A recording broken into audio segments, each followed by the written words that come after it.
안녕하세요. 오늘부터는 사도행전을 살펴보도록 하겠습니다. 사도행전 첫 부분에 이와 같이 기록이 되어 있죠. 데오빌로여, 내가 먼저 쓴 글에는 무릇 예수께서 행하시며 가르치시기를 시작하심부터 그가 택하신 사도들에게 성령으로 명령하시고 승천하신 날까지의 일을 기록하였노라. 이게 사도행전 시작 부분입니다.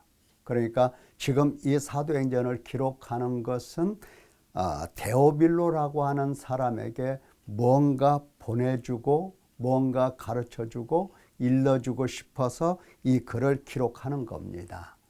근데 앞서서 기록한 글이 있다고 하죠. 먼저 쓴 글. 먼저 쓴 글이 무엇일까요? 누가복음에 보면 데오빌로여 하면서 데오빌로라고 하는 사람에게 쓴 글이 있습니다. 그래서 우리는 누가복음을 기록한 사람이 사도행전도 기록했구나 하는 사실을 알 수가 있습니다. 자, 그러니까 누가복음은 예수께서 행하시기를 시작하심부터 승천하신 날까지의 일을 기록한 거고, 그러면 사도행전은 어디서 어디까지를 기록했을까? 그것은 고난받으신 후에 예수님이죠. 제자들에게 확실한 많은 증거로 친히 살아계심을 나타내시면서 40일 동안 그들에게 보이셨다. 여기서부터 시작을 하는 겁니다. 이게 바로 사도행전이죠. 우리는 내용을 살펴보면서 내용이 무엇을 다루고 있는가 하는 문제를 살펴보고자 합니다. 예수님께서 성경 해석하시는 방법을 자세히 들여다보면 도대체 이 글을 누가 기록했나? 어떤 목적으로 기록했나? 언제 기록했나? 이런 문제는 예수님께서 다루지 않으셨습니다. 내용을 아시고 내용을 받아들이시고 내용을 가르치시는 일에 예수님은 집중하셨던 겁니다.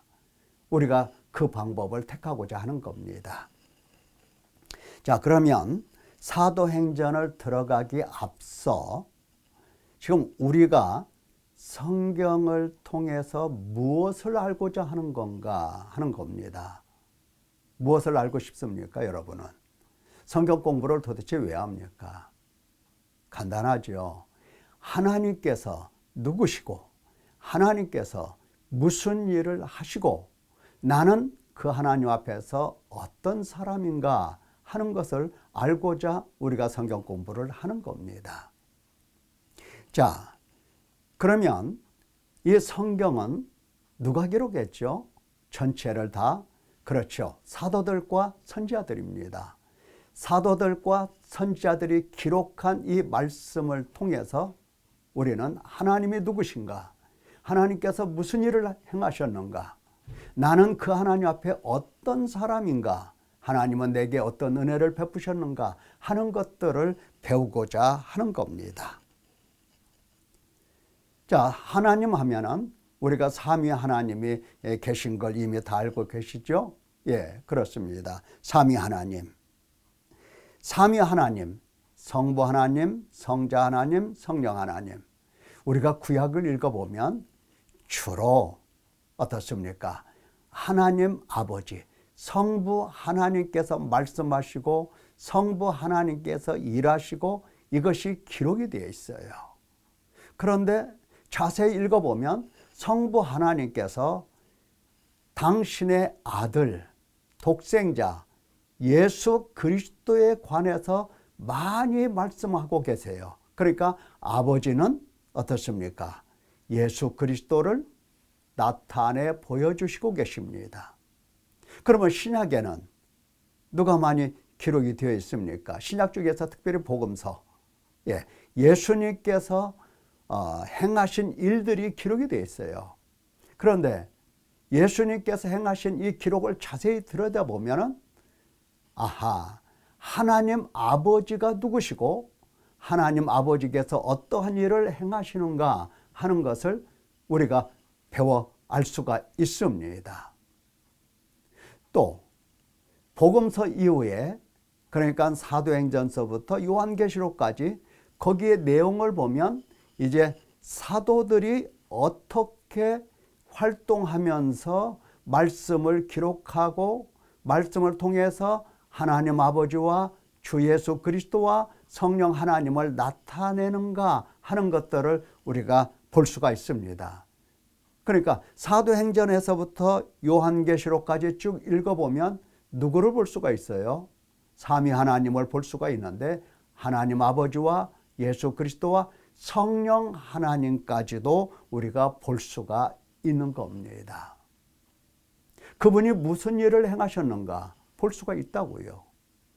나는 그 앞에 어떤 인간인가 볼 수가 있다고요. 왜? 다 보여주셨으니까. 다 보도록 보여주셨으니까. 그러니까 잃어버린 당신 백성을 구원하셔서 거룩하고 온전하게 하시고 구원받은 자에게 인애와 공의와 의를 요구하시는 하나님 것을 우리가 볼 수가 있습니다. 이게 성경 전체를 놓고 우리가 알 수 있는 내용들입니다. 그래서 하나님께서 인애와 공의와 의를 요구하실 때 하나님 백성들은 하나님 안에서 믿음, 소망, 사랑으로 반응을 하게 되는 거죠. 하나님께서 이 일을 하신다고요. 여기 인애와 공의와 의가 뭔가 많은 사람들이 이 단어를 어려워합니다. 물론 어렵습니다. 뭐냐? 인애라고 하는 것은 사랑이죠. 그러니까 하나님의 이 사랑이라고 하는 것은 다른 데서 나타난 게 아닙니다. 하나님 백성에 대한 사랑입니다. 잃어버린 하나님의 자녀들에 대한 잊지 못할 사랑입니다. 그 사랑을 가지고 하나님은 법을 하나 세우십니다. 무슨 법이십니까?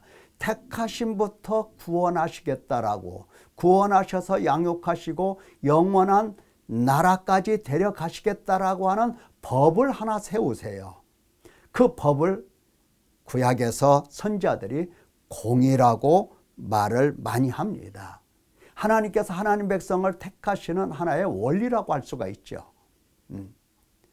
그러니까 이 공의라고 할 때에 하나님의 언약도 들어가죠. 하나님의 계획, 하나님의 뜻도 들어갑니다. 그런데 하나님께서 뜻만 세우시고 약속만 하시고 그 다음에 아무 일도 행하지 않으셨다? 그런다고 한다면 하나님은 의로운 하나님이라고 할 수가 없어요. 그게 바로 하나님의 의입니다. 뭐냐? 하나님께서 사랑하셨죠. 당신 잃어버린 백성을, 그리고 잃어버린 백성을 구원하시겠다고 작정하셨죠. 작정하셨을 뿐만 아니라 이것을 약속하시고 언약하셨어요. 언약하신 것을 하나님은 하나하나 이제 그의 독생자 예수 그리스도 안에서 성취해 나가십니다. 이와 같이 이루어 나가시는 것을 가리켜서 하나님의 의라고 하고 하나님의 의가 우리에게 나타났다고 말을 하는 겁니다. 그게 바로 하나님의 의입니다. 그러니까 인애와 공의와 의로서 하나님은 당신 백성들을 용서하시고 그리고 거룩하고 온전하게 양육하시고 영원한 하나님의 나라를 하나님은 내주시면서 이들로 하여금 영원토록 믿음과 소망과 사랑을 갖게 만들어 주십니다. 그래서 하나님은 당연하게 하나님 백성들에게 믿음도 요구하시죠.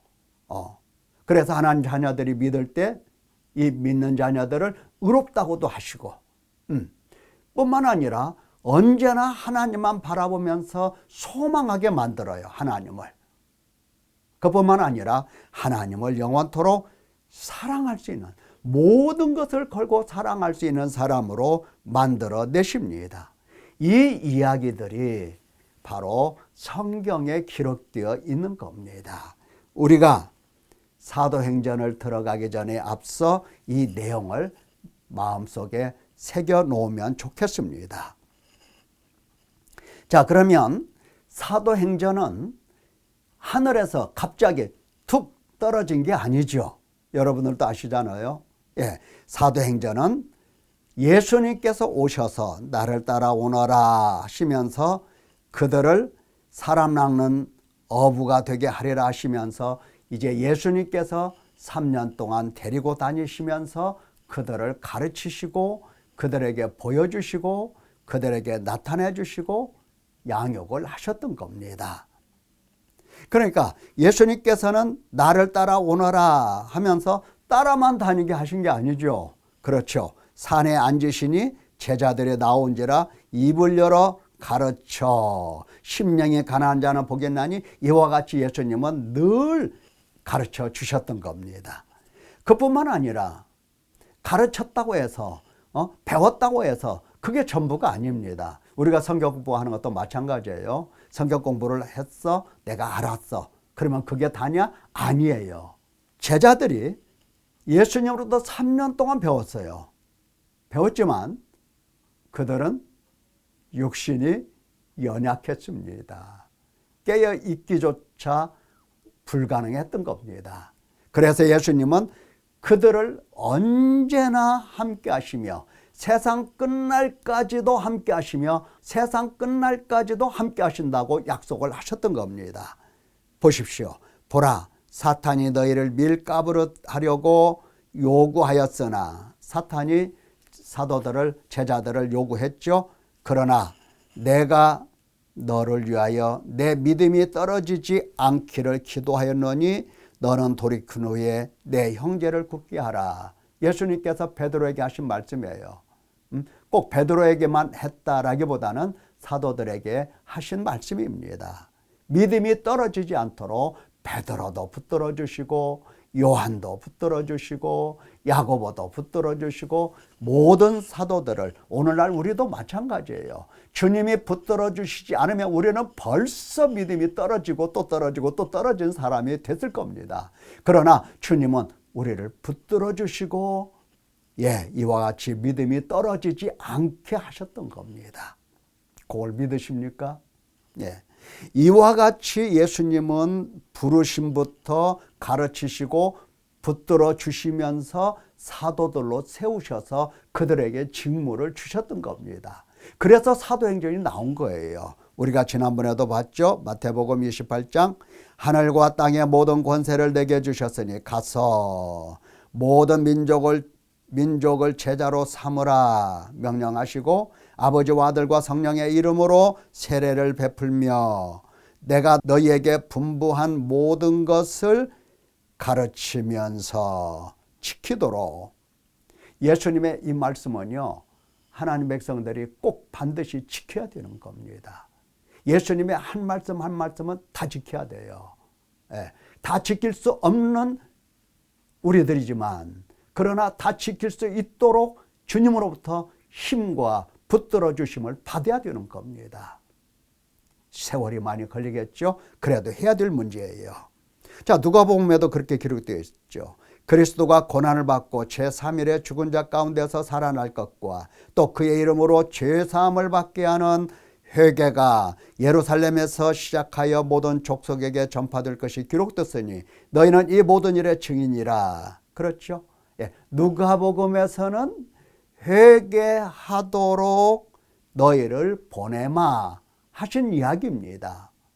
그러니까 가서 제자로 삼으라 라고 하는 것은 회개를 전제하고 하신 말씀이에요. 요한은 이렇게 기록했죠. 나를 더 사랑하느냐 물으시면서 내 어린 양을 먹이라. 내 백성을 먹이라. 내 백성이라고 하지 않고 더 다정하신 말씀으로 내 어린 양을 먹이라 예수님께서 말씀하셨습니다. 마가복음은 너희는 온천에 다니며 만민에게 복음을 전파하라. 믿고 세례를 받는 사람은 구원을 얻을 것이요 믿지 않는 사람은 정죄를 받으리라. 이게 각 복음서가 표현은 다르지만 그러나 내용은 한 가지입니다. 가서 하나님의 말씀을 증거하면서 증인으로서 회개하도록 하나님께로 인도하거라 하신 주님의 명령입니다.